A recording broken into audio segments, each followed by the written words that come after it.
बरेचसे भाषण झाले आणि बरेचसे मी ऐकत आहे.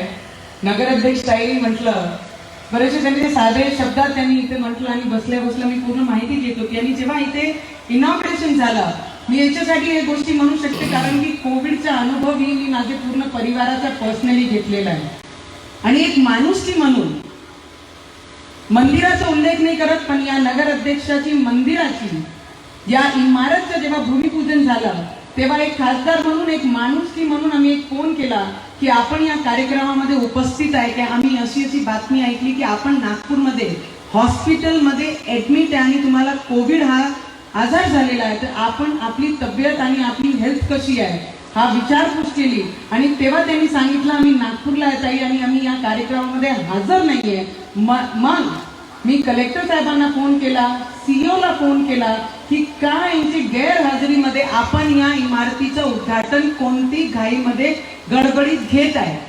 अरे एक माणूस तिथे आतमध्ये पाहिजे, तुम्ही कोणतेही पदावर आहे, पण पदावरांनी एक गोष्टी लक्षात ठेवली पाहिजे, पद आज आहे आणि उद्या नाही आहे, त्या गोष्टी डोक्यात आपण लक्षात ठेवली पाहिजे. पण माणुसकी आयुष्याची शेवटच्या टोकापर्यंत आपली सोबत राहिली पाहिजे, तो खरा पद असते.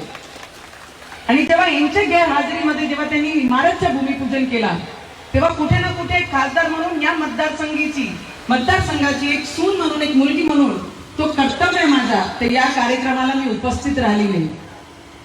आणि मला असं वाटलं नाही की मी उपस्थित राहिली पाहिजे. आणि जेही दादा आपण कालही भूमिपूजन घेतले, प्रवीण भाई होते, कालही भूमिपूजन घेतले निवेदिताई आम्ही या दर्यापूर मतदारसंघामध्ये, अंजनगावचे टी पॉइंट मध्ये, शेनगावमध्ये आणि गाडगे बाबाच्या आराखड्यामध्ये जे आपण भूमिपूजन केले. आणि आजही तिवसामध्ये आणि तिवसापासनं ते रिद्धपूर पर्यंत जे रोडाच्या भूमिपूजन आणि उद्घाटन आम्ही ज्या तिवसा मतदारसंघामध्ये घेतले, ते कोणतेही काम ज्याप्रमाणे काकांनी भारसागडे साहेबांनी सांगितलं की एकही रुपये काम या सरकारमध्ये अजूनपर्यंत आमच्या जिल्ह्यामध्ये त्याचं उद्घाटन आपण केलेलं नाहीये. हे सगळे काम मागची सरकार आणि देवेंद्र फडणवीस साहेबांच्या कार्यकाळामध्ये झाले होणारे हे सगळे काम आहे ज्याचे भूमिपूजन आम्ही कालपासून करत आहे. एकही काम या पालकमंत्रीने आम्हाला दाखवून द्यावं की मोठं काम आणि मोठा उद्योग या जिल्ह्यामध्ये त्यांचे मार्फत या जिल्ह्यामध्ये आलेला आहे. जे स्वप्न गेल्या 20 वर्षाआधी जे आमदार असताना या मतदारसंघामध्ये त्यांनी जे विचार केला आणि ज्या पद्धतीने बुंदुले साहेबांनी सरळ साधे आहे, सरळ पद्धतीने त्यांनी इलेक्शन लढलं, बुंदुले साहेबांनी भारसागडे साहेबांचा आशीर्वाद त्यांच्या पाठीशी होते, त्यांच्या डोक्याबरोबर त्यांना निवडून आणलं. त्यांनी चांगल्या पद्धतीने इमानदारीने काम केलं, दाव पेच खेळले नाही, म्हणून काही गोष्टी या इलेक्शन मध्ये ते करू शकले नाही. पण जे सोबत पालकमंत्रीचे फिरतात त्यांनी मला दाखवून द्या एकही काम 10 कोटीची या मतदारसंघामध्ये त्यांच्या हातून या कार्यकाळामध्ये आणि या सरकारमध्ये त्यांनी करून दाखवलेलं आहे. एकही काम पूर्ण मतदारसंघामध्ये त्यांनी करून दाखवलेलं नाहीये. आणि सगळे काम आपले वेळी दादा आपले हातून, आपले पाठपुरावानी प्रवीण पोटे जेव्हा दादा आमचे पालकमंत्री होते त्यांचे पाठपुरावानी देवेंद्र फडणवीस साहेबांचे, कारण या जिल्ह्यासोबत त्यांचं खूप जुना नातं आहे. त्यांचे मामा या जिल्ह्यात राहणारे आहेत, त्यांचे आई वडिलांचे चिखलदरामध्ये घर सुद्धा त्यांची राहणी आहे, म्हणून या जिल्ह्यासोबत जुना नाता असताना पूर्ण महाराष्ट्रामध्ये सगळ्यात जास्त दौरे जर कोणाचे झाले असते त्या आदरणीय देवेंद्र साहेब फडणवीसचे सीएम असताना या जिल्ह्यामध्ये त्यांनी दौरे दिले आणि सगळ्यात जास्त फंड देण्याचं काम या देवेंद्र साहेबांनी तेव्हा केलेलं आहे. मी खासदार नक्की स्वाभिमान पक्षाची आहे, पण कुठे ना कुठे माणुसकी माझी आतमध्ये आहे. जेव्हा जेव्हा न्यायाची बाजू येईल तेव्हा मी न्यायाच्या बाजूचीच उभी राहणार आहे. मी आज कोणाची सत्ता आणि उद्या कोणाची राहील ते परवा ना करताना जे काम कोणाचं आहे त्याचे बाजू राहून त्याच्यासोबत उद्घाटनाला प्रत्येक ठिकाणी मी हजर राहणार आहे. आणि येणाऱ्या भविष्यामध्ये आपला अनुभव खूप जास्त आहे. दादा मी तर नवीन निवडून आलेली 2 वर्ष झाले, त्याच्यामध्ये 11 महिने माझे कोविड मध्ये चालले गेले. जेवढेही प्रश्न मी मार्गी लावू शकली असती, भारत डायनेमिकचा मुद्दा प्रवीण भाऊनी काढलं. दादा बोलाच्या वेळी जेव्हा 9 वर्ष मी या जीवाच्या रान या मतदारसंघामध्ये या जिल्ह्यामध्ये केलेला आहे, तर मला माहिती आहे कोणते प्रश्न या जिल्ह्याचे रखडलेले आणि कुठे ते रखडले आणि केंद्रात आणि राज्यात तो प्रश्न कसे मार्गी लावायचा आहे. आणि देवाची कृपेने प्रत्येक गोष्टीची स्टडी करून, अभ्यास करून, एक्सपर्ट सोबत बसून त्याला मार्गी कोणत्या पद्धतीने लावायचं आहे ते करण्याचं काम मी करणार आहे. आणि गव्हर्नमेंट मेडिकल कॉलेजची जी आपण गोष्ट करत आहे की बरेचसे लोक आज मंडळी म्हणतात बातमी पाहत आहे की गव्हर्नमेंट मेडिकल कॉलेज ते आणत आहे, कॅबिनेट मध्ये निर्णय झालेला आहे. जर कॅबिनेट मध्ये निर्णय पहिलेच झाला होता, मागच्या सेशन मध्ये या हाऊस मध्ये विधानसभाचे घरात जेव्हा मुंबईमध्ये हाऊस मध्ये जेव्हा ते अनाऊन्स करतात की गव्हर्नमेंट मेडिकल कॉलेज या अमरावतीला देणार आहे, त्याचे अगोदरच पहिलेच महिन्यामध्ये हर्षवर्धन साहेबांच्या इथे लेखी पत्र आणि हाऊस मध्ये लोकसभाचे हाऊस मध्ये तो प्रश्न लावून त्यांना मी तो उत्तर विचारला होता की गेल्या काही वर्षापासून मी हे चर्चा माझ्या जिल्ह्यामध्ये गव्हर्नमेंट मेडिकल कॉलेज आला आहे त्याची चर्चा ऐकून राहिली आहे, त्याच्याबद्दल तुम्ही मला याच्यात स्पष्टीकरण देऊ शकत नाही. म्हणून जर तुम्हाला हे कामाचा पाठपुरावा करायचा आहे तर महाराष्ट्र गव्हर्नमेंट मध्ये तुम्हाला प्रपोजल इथे पाठवा लागेल. आणि आता ते म्हणतात चला बरात घेऊन चला, तिथे नवरा आणि नवरदेव तर पाहिजे बरातसाठी. बरात तर कधीच रेडी होऊन जाते, बॅनर तर कधीच लागतात. त्या हॉलमध्ये हॉल कुठे आहे, जागा कुठे आहे, नवरा कुठे आहे, नवरदेव कुठे आहे, ते सगळं ना विचारताना ना माहिती करताना सरळ आपण बरातसाठी निघू. हा परिस्थिती आमच्या जिल्ह्यामध्ये आहे. दुर्दैव आहे, कारण की बरीचशी गोष्टी या चिखलदऱ्याच्या टुरिझम बद्दल मी विचार केलेला आहे की येणाऱ्या भविष्यामध्ये टुरिझम आपल्या जिल्ह्यातला कसा वाढला पाहिजे, फायनान्शियली आपण आपला जिल्हा कसा मजबूत केला पाहिजे. चिखलदऱ्यामध्ये सिंगल रोपिओ जेव्हा स्काय वॉकचा उद्घाटन झालं, जेव्हा प्रपोजल झाला, त्याच्यानंतर आज त्याचा प्रपोजल कुठे अटकलेला आहे, ते कुठे काम आपण केला पाहिजे. राज्य शासनाकडे आज या चौकाला जर आपण पाहिलं तर काल मी इंजिनियर सोबत बोलली, जेवढेही काम इथे अटकून पडलेले आहे त्या राज्य एज्युकेटेड इंजिनियरला विचारलं, ते म्हणतात राज्य सरकार पैसे रिलीज करत नाहीये म्हणून हे सगळे काम रखडलेले आहे. मग झोपी कुठे काढत आहे? जर तुम्ही 400 कोटींचं उद्घाटन करत आहे, लोकार्पण घेत आहे, तर 10 कोटी देऊन या रखडलेल्या कामाचं, रखडलेल्या रोडाचा काम पूर्ण का करत नाहीये? बोलण्यात काही होत नाही, त्याची मागची हिस्ट्री जर तुम्ही नेते आहे तर आम्हाला लोकांनी त्या पदावर बसवलेलं आहे. जर तुम्ही बोलू शकता त्याची माहिती पूर्ण आम्ही ठेवतो की तुम्ही कायचं उद्घाटन आणि कायचं लोकार्पण करत आहे. जर गाडगे बाबाचं स्वच्छता अभियान बद्दल तुम्ही बोलत आहे, काल मी शेनगावमध्ये कार्यक्रम घेतला. ज्या पद्धतीने मी खूप नवीन आहे, खूप सरळ आहे, मी खूप सरळ पद्धतीने माझं काम करत आहे. माझी इमानदारी लोकांच्या प्रश्नामध्ये, माझी इमानदारी लोकांच्या कार्यामध्ये आहे आणि तो करण्याची ताकद आणि तिचा अभ्यास मी नक्की 70 वर्षाची जे झाली नाहीये की सगळी गोष्टी तोंडी पाठ असेल, त्याचा अभ्यास मला करावाच लागेल. सून म्हणून या जिल्ह्यामध्ये आली आहे, फक्त 10 वर्ष झाले आहे. प्रत्येक जिल्ह्यामध्ये, प्रत्येक तालुक्यामध्ये, प्रत्येक गावामध्ये काय अडचणी आहे त्याचा अभ्यास मी करूनच राहिले आणि मी अभ्यास करणारी आहे. मी टीचर बनणारी नाही, विद्यार्थी राहूनच तुमच्यामध्ये काम करीन. तो माझा भविष्य आणि येणाऱ्या काळामध्ये तुम्ही धोरण माझे याच्यात घेतलेला आहे.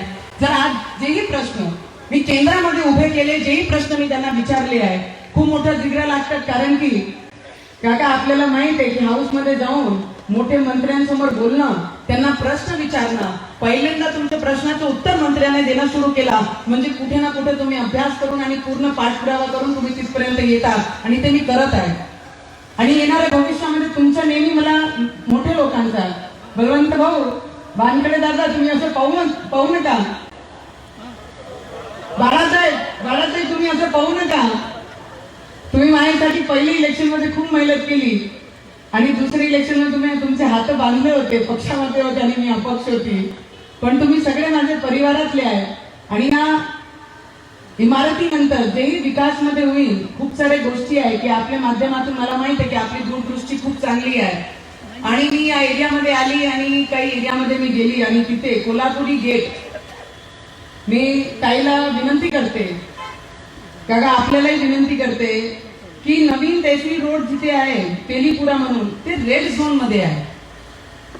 कारण त्या एरियामध्ये फिरत असताना खूप सारे लोकांनी मला घेरला, प्रदीप भाऊ आपल्याला, आपण सगळे सोबतच होतो, त्यांनी फाईल सुद्धा दिली, त्याला आपल्याला पाठपुरावा करावाच लागते.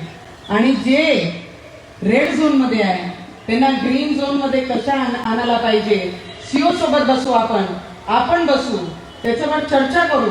कारण की ते खूप वर्षाला, जसं आपण पाण्याची समस्या जसं सोडून दिली तशी ही प्रश्न सुद्धा आपणच सोडवला पाहिजे, हे अपेक्षा मी आपल्याकडून करते आणि आपणच करू शकता. कारण चिखलदऱ्यामध्ये जेव्हा मी ब्रह्मसती डॅमच्या बद्दल तिथे पाहणी करण्यासाठी गेली आणि माझ्यासोबत भरपूर तिथे एक्झिक्युटिव्ह इंजिनियर होतात आणि तेव्हा माझे पीए आणि ते इंजिनियर मला सांगत होते की एकच काम, पाणीचं सगळ्यात मोठं काम जर जिल्ह्यात कोणी केलं असेल तर ते काकांनी केला. भाषाकडे साहेबांनी केलेला आहे. म्हणून तुमच्याकडनं काही प्रेरणा घेऊन तुमचे एक्सपिरियन्स अनुभव आमच्या सोबत, जरी तुम्ही अकोट मतदारसंघाचे आमदार असाल तरी आमच्या परिवारात सारखे आणि आमचे बुजुर्ग आणि आम्हाला अनुभव आपला जर आपण सोबत दिला तर बरेचसे विषय माझ्या जिल्ह्यातले मला मार्गी लावायचे येणाऱ्या काळामध्ये. कारण 11 महिने जरी गेले तरी येणाऱ्या भविष्यामध्ये जेवढेही वर्ष आपले आशीर्वादाने माझ्या सोबत राहील त्याच्यासोबत येणाऱ्या काळामध्ये एअरपोर्टचं उद्घाटन. प्रवीण भाऊ आपल्याला आठवत असाल की स्टार्टिंग पासून ते एंड पर्यंत आपण एअरपोर्टचं भूमिपूजन कोणी केला, त्याच्या भूमिपूजनासाठी कोण आला, त्याचा पाठपुरावा कोणी करत आहे आणि त्याच्यानंतर सुद्धा केंद्रामध्ये त्याचे प्रश्न लावून किती कोटी रुपये केंद्राकडनं आले पाहिजे आणि राज्याचा किती वाटा त्याच्यामध्ये आहे आणि कोणती स्कीम मध्ये ती एअरपोर्ट आहे. उडान स्कीम मध्ये आपले या जिल्ह्यातलं जे एअरपोर्ट येणार आहे तो उडान स्कीम म्हणजे केंद्राची स्कीम आहे. त्याच्यात सगळ्यात मोठा वाटा जर कोणाचा असेल तर तो केंद्राचा वाटा राहणार आहे. आणि हे उद्घाटन मागे ऑगस्ट मध्ये एअरपोर्टची उडानची स्कीमच्या अंतर्गत हे उद्घाटन होणार होता. पण हे करोनामुळे 1 वर्ष हा समोर जाणार आहे. पण त्याचाही पाठपुरावा या स्टेशन मध्ये करू आणि येणाऱ्या काळामध्ये लवकरात लवकर एअरपोर्ट आणि त्याची फ्लाईट इथून टेक ऑफ कशी होईल त्याचाही सुद्धा आपण पाठपुरावा करू. आणि MIDC मध्ये आपल्याला सांगते का मी की ज्या दिवशी मी खासदार झाली तिसऱ्या दिवशी मी देवेंद्र साहेबांना भेटायला गेली. तिसऱ्याच दिवशी गेली कारण त्यांचा सपोर्ट डायरेक्टली म्हणा की इनडायरेक्टली म्हणा आमच्या सोबतच होता. मग तो कोणताही इलेक्शन असला तर ते आमच्या सोबतच होते. आम्ही खुलेआम सांगत होतो आणि आजही सुद्धा तेवढीच ताकदीने आमच्या सोबत ते आहे. आणि तिसऱ्या दिवशी मी गेली त्यांना तेच म्हटलं मला काहीच अपेक्षा नाही तुमच्याकडनं.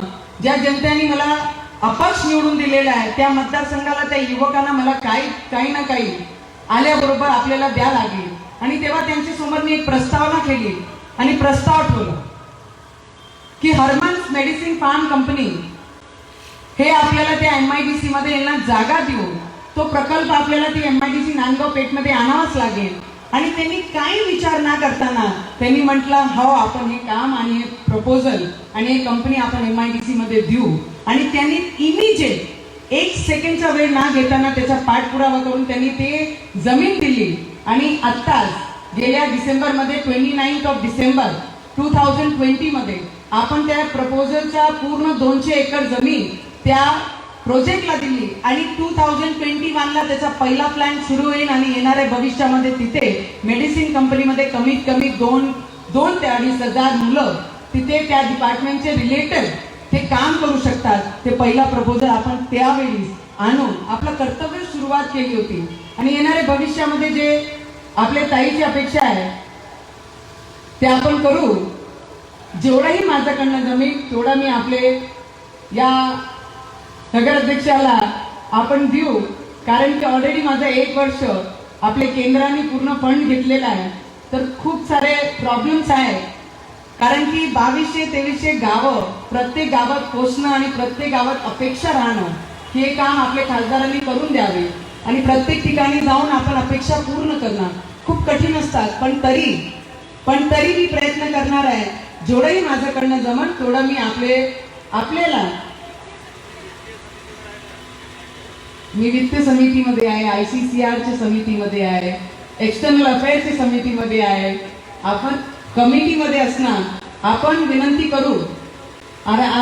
प्रधानमंत्री आपले आदरणीय नरेंद्रजी मोदी एवढे कठोर नाही आहे. त्यांना मी विनंती करेन की ज्या जिल्ह्यामधून मी येते तिथे खूप अपेक्षा करून लोकांनी मला निवडून दिलेला आहे तर अजून स्पेशल काही फंड माझ्या जिल्ह्याला आपण द्यावी एवढी विनंती मी नक्की करेन. आणि त्याचे मार्फत नलिनीताईंनी जे अपेक्षा माझ्यासमोर ठेवलेली आहे ते नक्की मी पूर्ण करेन. आणि दुसरा प्रश्न टाटा नगर बाबडीचं दर्यापूरचं तो सगळ्यात मोठा प्रश्न आहे.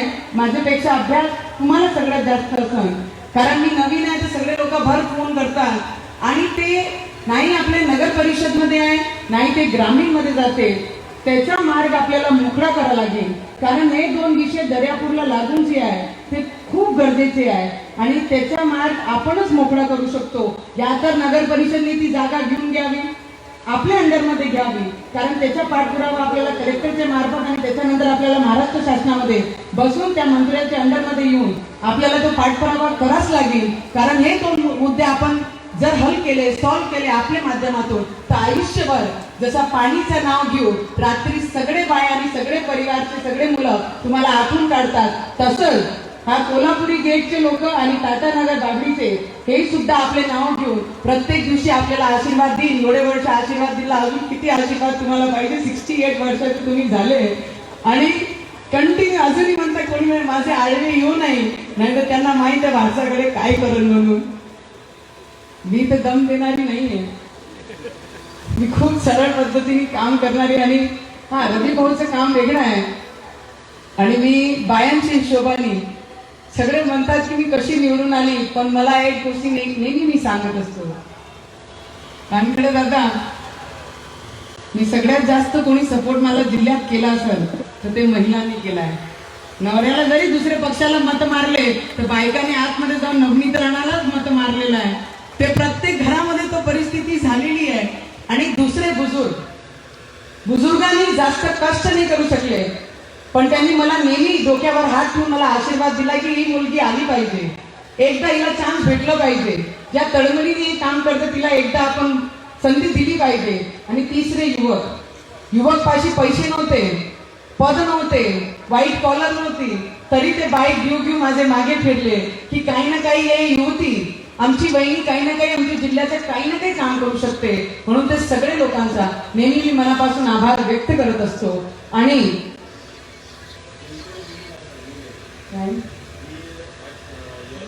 शकुंतला, तुम्हाला एक प्रॉमिस मी अजून करते, केंद्रामधनं जेही काम माझ्या जिल्ह्यामध्ये जर चालू असताना जर थांबलं तर मी थांबू देणार नाही. प्रत्येक काम जेही थांबलेलं आहे त्याला चालू करण्याचं काम हा माझी जबाबदारी आणि माझं कर्तव्य समजून आपली पडची नंतर आली आहे त्याचे पाठपुरावा मी पहिले दिवसापासून करत आहे. कारण की ही गोष्टी आपली शेतकऱ्यांची जाण आहे आणि प्रत्येक तालुक्यामध्ये हळू चालणारी हा शकुंतला हा परत आपल्या जिल्ह्यामध्ये त्याच स्पीडनी चालण्याची जबाबदारी मी तुम्हाला देते आणि माझा शब्द याच्यावर राहील एवढंच बोलते. आणि येणाऱ्या भविष्यामध्ये जेही केंद्राकडनं खेचून निधी आणता येईल. आणि प्रवीण भाऊ आता मैदानात उतरायला लागेल, निवेदिता ताई मैदानात उतरायला लागेल. आता गोड त्यांच्यासोबत बोलून चालणार नाहीये, मस्का पॉलिश करून त्यांच्यासोबत चालणार नाहीये. जर यायचं आहे तर मैदानात खुल्लं या लागेल, नाही तर पदावर राहण्याचाही काही फायदा नाहीये. म्हणून सगळ्यांना विनंती करते, आता गोड बोलून तोत्यासारखं आपल्याला काही गरज नाहीये. कामं जर करायची असून हिंमत असेल तर आपण वरून खिचून आणू शकतो, तेवढी ताकद आपल्यामध्ये पाहिजे. आणि त्याचा विरोध तर खुल्लेआम मैदानात विरोध करणं शिकलो पाहिजे आणि प्रत्येक गोष्टी बोललो पाहिजे. मी जरी 2 वर्ष झाले असेल माझे खासदारकीची, पण 10 वर्ष ज्या घरात मी राहिलेली आहे त्या घरामध्ये 10 वर्ष आमदारची बायको म्हणून आणि त्यांचे कार्य पाहून राहिलेली आहे. तेवढी समज आणि थोडं राजकारण तर तरी समजते मला. साधी जरी असेल, साधे राहून तुम्ही इथपर्यंत पोहोचवलं ना, साधे राहून घरी आपण जायचे तर काही विषय नाही. साधे राहण्यामध्ये माझी भलाई आहे आणि नक्की काकांकडून काही ना काही शिकण जरूर. येणारे 25-30 वर्षानंतर अशी भाषण मी देईन याची गवाही सुद्धा देते. आणि माझ्या शब्दाला मी विराम करते. आणि आपल्याला आजपासून आपली नलिनीताईचा या इमारतमध्ये प्रवेश होत आहे. आपण आपला कारोबार आजपासून सुरू करत आहे, त्याच्यासाठी मी मनापासून अभिनंदन आपल्याला करते. आणि आपण ज्या पद्धतीने काम करत आहे, जी भावना आपली आहे, जे त्रास आपल्याला देतात, त्रास बोलते ना सोना तभी निखर के आता है जब उसको आग में रखा जाता है. तो जो सोना बनता है वो कितने आगों से निकल के परिश्रम करके सोना बना है, वो सिर्फ सोने को पता होता है वो सोना आप है. बस इतना आपको याद रखना है. कितना भी विरोध हो, विरोध के सामने ताकत से खड़े हैं. आपके पीछे तो इतना बड़ा ताकत है. हम ऍक्च्युली आम्ही खूप लकी आहे की आमचे मागे एवढे स्ट्रॉंग माणसं उभे आहेत, जे बायकोला समोर आणून पाठिंबा देत आहे. आम्ही टॅलेंटेड आहोत बरं. आमचे काही आज पालकमंत्रीने म्हटलं बायकांना निवडून आणता आणि स्वतः घरी बसता, नाहीतर मग ऑफिसमध्ये येऊन कारभार हँडल करतात, असं आज पालकमंत्रीने म्हटलं बरं. त्यांनी म्हटलं की म्हणजे बायकांना बाहेर आणतात. काही सरपंच इलेक्शनमध्ये सदस्य निवडून आले असेल त्यांच्या मतदारसंघाचे आणि सगळे बाया होते त्या गावाचे, तर म्हणजे सगळे माणसं काम करून ऑफिसमध्ये येऊन त्यांना एवढं सांगते, एवढे ताकदीने जर फिरू शकते की किती माहिती इथून ते तिथपर्यंत ठेवत असेल, त्यांना एक सुद्धा माहिती पाहिजे. आमचे माणसं आमच्या पाठीशी नक्की असेल, ते देवाची कृपा आहे, त्याच्यामध्ये कोणाचा ब्लेम होऊ शकत नाही. Thank you so much.